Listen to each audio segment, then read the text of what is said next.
भाग 2। किसी भी क्षेत्र में पर्याप्त प्रगति एक विशिष्ट कार्य प्रणाली के आधार के बिना संभव नहीं होती है। अर्थात आप भी कर सकते हैं।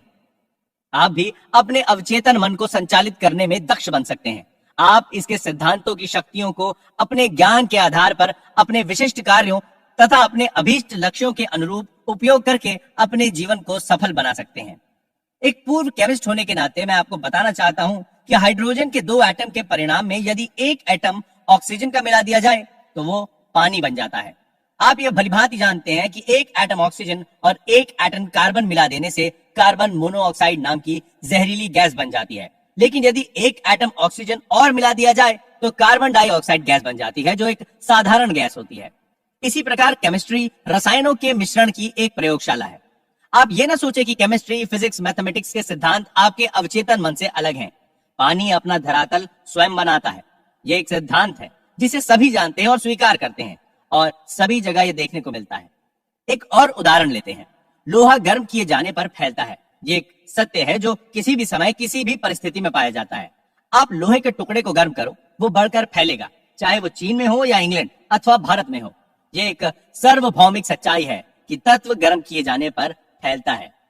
ये भी एक सार्वजनिक सच्चाई है कि आप अपने अवचेतन मन में जो प्रभाव डालते हैं वो अंतरिक्ष के चित्रपट पर एक शर्त, अनुभव और परिणाम के रूप में अभिव्यक्त होता है। आपकी प्रार्थना का परिणाम मिलता है क्योंकि आपका अवचेतन मन सिद्धांत है, और सिद्धांत का मतलब है एक वस्तु की कार्यविधि या वस्तु के चलायमान होने का तरीका। उदाहरण के लिए बिजली के सिद्धांत को लेते हैं। वो ऊपर से नीचे की ओर दौड़ता है। जब आप बिजली का इस्तेमाल करते हैं तो आप उसके सिद्धांत को नहीं बदलते, लेकिन प्रकृति के सहयोग से आप अद्भुत आविष्कार और नई नई खोज करते हैं, जिनके परिणाम स्वरूप मानवता को अनगिनत लाभ पहुंचाए जाते हैं। आपका अवचेतन मन सिद्धांत है जो आस्था के नियम के अनुकूल चलता है। आपको पता होना चाहिए कि आस्था क्या है, वो क्यों काम करती है और कैसे काम करती है। बाइबल में बड़े आसान, स्पष्ट और सुंदर तरीके से बताया गया है कि कोई विश्वास के साथ पहाड़ से कहे कि हटो और समुद्र में जा गिरो, तो उसे अपने हृदय में कोई संदेह नहीं रहता, बल्कि उसे विश्वास होता है कि उसने जो कहा वो पूरा होगा। उसे वो सब कुछ मिलेगा जो वो कहेगा। आपके मन का नियम आस्था का सिद्धांत है। इसका मतलब है कि आपको मन के काम करने के तरीके पर विश्वास करना है। आपके मन की आस्था आपके मन का विचार है। देखो कितना आसान है सब कुछ, बस यही समझना है।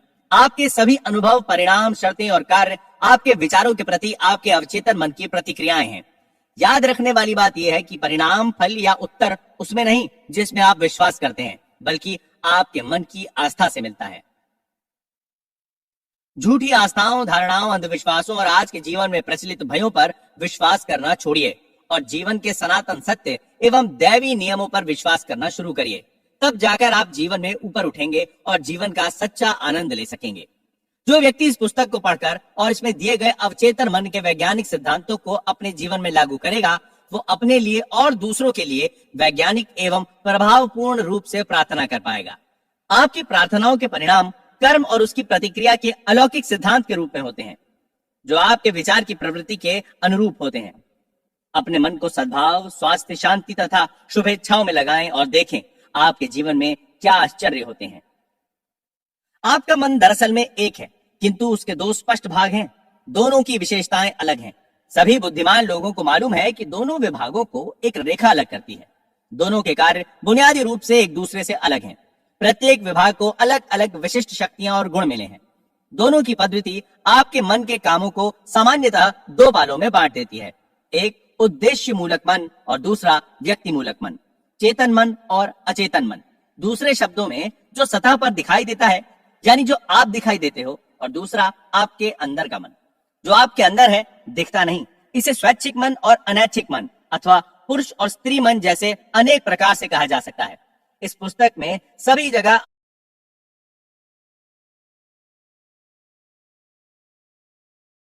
आपको इन 2 मनों के लिए चेतन और अवचेतन शब्दों का प्रयोग मिलेगा। इन 2 मनों के कार्यकलापों को समझने का एक नायाब तरीका है। मान लीजिए कि आपका मन एक बाग है और आप उस बाग के मालिक हैं। आप दिन भर अपने विचारों के बीज बोते हैं। ये वे विचार हैं जिन्हें आप अपनी आदतों के अनुरूप सोचते हैं। जैसे विचारों की बुवाई करते हैं, वैसे ही परिणाम आपके शरीर और आपके आसपास मिलते हैं। सुख, शांति, सही कामों, शुभ इच्छाओं और खुशहाली के विचारों का रोपण करना शुरू करें। धैर्य से बैठकर पूर्ण रुचि के साथ इन गुणों पर चिंतन करें और उन्हें पूर्ण रूप से अपने चेतन मन में अर्थात अपने सोचने समझने के मन में स्वीकार करें, उन्हें अंगीकार करें। अपने मन के बगीचे में इन विश्लेषण बीजों की बुआई करें और उनकी शानदार फसल का लाभ कमाएं। आपके अवचेतन मन की मिट्टी खूब उपजाऊ है, जिसमें सभी प्रकार के बीज उग जाते हैं, अच्छे भी और बुरे भी। लेकिन जरा सोचिए, क्या कांटों को रोपने से कहीं अंगूर मिलेंगे या गोखरू के पेड़ में अंजीर लगेंगे? इसीलिए प्रत्येक विचार महत्वपूर्ण है, क्योंकि वही कारण है जिसके प्रभाव से फल मिलता है। इसीलिए यह जरूरी है कि आप अपने विचारों पर नियंत्रण रखें, जिससे आपको वही परिणाम प्राप्त हो जैसा आप चाहते हैं। जब आपका मन सही रास्ते पर चलने लगेगा, जब आप सच को समझना शुरू कर देंगे, जब आपके अवचेतन मन में रचनात्मक, मधुर और शांतिपूर्ण विचार जमा होने लगेंगे, तब आपके अवचेतन मन की जादुई शक्ति में प्रतिक्रिया होगी और आपके जीवन में मधुर परिस्थितियां पैदा होंगी। आपके आसपास का वातावरण सहज बन जाएगा, प्रत्येक कार्य में सफलता मिलती जाएगी। जब आप अपने सोचने विचारने पर नियंत्रण शुरू कर देंगे, तो आपका अवचेतन मन इस शक्ति का उपयोग अपनी समस्या या परेशानी में भी कर पाएगा। दूसरे शब्दों में, आप वस्तुतः उस अनंत शक्ति और सर्वशक्तिमान नियम के सजग अनुयायी बन जाएंगे जो समस्त संसार को चलायमान रखता है। आप जहां रहते हैं वहां चारों ओर देखेंगे तो पाएंगे कि अधिकांश लोग शून्य जगत में रहते हैं और विवेकपूर्ण एवं ज्ञानी जन अभिलाषापूर्ण, अर्थपूर्ण जीवन को चुनते हैं। याद रखें, अर्थपूर्ण जीवन अर्थात आपके विचार, आपकी भावनाएं और कल्पनाएं ही आपके शून्य जगत का निर्माण करती हैं। इसीलिए यही रचनात्मक शक्ति और वो सब कुछ जो आप अपने जीवन में देखते हैं, उस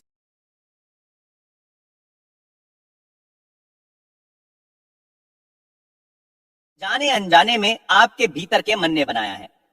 आपके चेतन और अवचेतन मन के आदान प्रदान का ज्ञान आपके संपूर्ण जीवन को बदल सकता है। अपने आसपास की दशा बदलने के लिए आपको उसके कारण को बदलना होगा।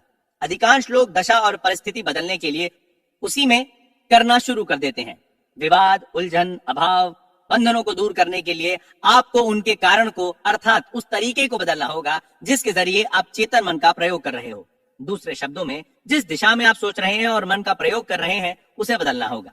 आप असीमित दौलत के अथाह सागर में रह रहे हैं। आपका अवचेतन मन आपके विचारों के प्रति बहुत नाजुक है, तुरंत सक्रिय हो जाता है। आपके विचार ही वो शक्ति पुंज है जिसके माध्यम से आपके अवचेतन की अपरिमित बुद्धि, ज्ञान, महत्वपूर्ण शक्तियां और ऊर्जाएं निर्गत होती हैं।